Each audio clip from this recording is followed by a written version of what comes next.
So mayong adlaw kaninyong tanan no. Karon makita ninyo nga grabe na jud ka traffic diri sa Davao City.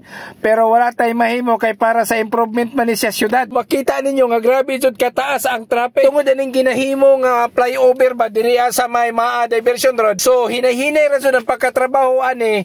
Ang importante nga kanunay kay syempre dili man ni pwede dali-dalion pod ba mo nang makasabot ra tang tanan nga ug makaagi ka diri sa may Davao City Diversion Road. Medyo taas-taas yun ang traffic diriya sa motang muagi ka diriya o kanang alas 7, alas 8 sa gabi o buntag kay grabe diha gyud magsugod ang tanan. So sa madugay o sa madali mahuman ra gyud ni nga flyover. So makaginhawa kitag taro nga mga taga Davao City nga permanente nagabiyahe diri banda ba. So unaw-unaw lang nato nga mo ni itong improvement sa syudad nakapundo ning mga bilyon-bilyon. So di kato mga nangutana kung asa to mga bilyon mao na nila mga proyekto.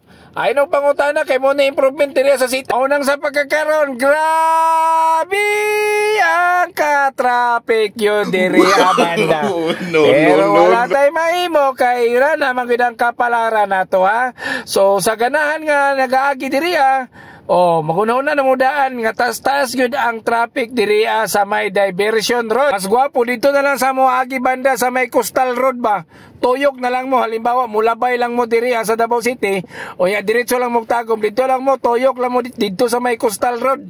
Samot na karong adlaw sa ron Sabado. Grabe ron. Piti kayo, okay rag Domingo kay wala kayo ni pila dire pero Biyernes, Sabado, matik yun na siya, grabe gining taasa. So makita man ninyo na walay katapusan gyapon ng pila sa mga sakyanan. Grabe. So unsa nang orasa, pero hangtod karon nasta gyapon ang taasa. Pero ayaw naman mo kabalaka mga biyahero kay karon ginasugdan jud permanente or ginatrabaho ginipirmamente.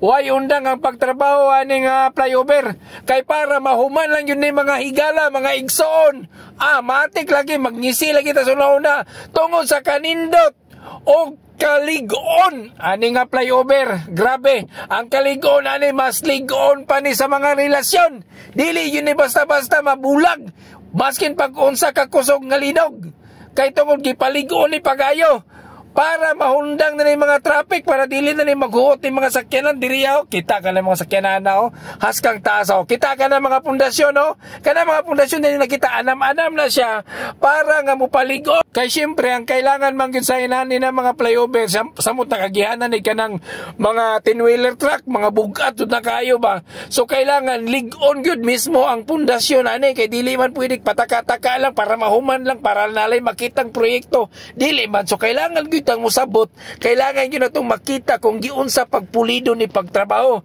kaya ang pagkapulido na trabaho mo man ay basihan kung paun sa tamahimong gwapo tama or dili tama lagi na.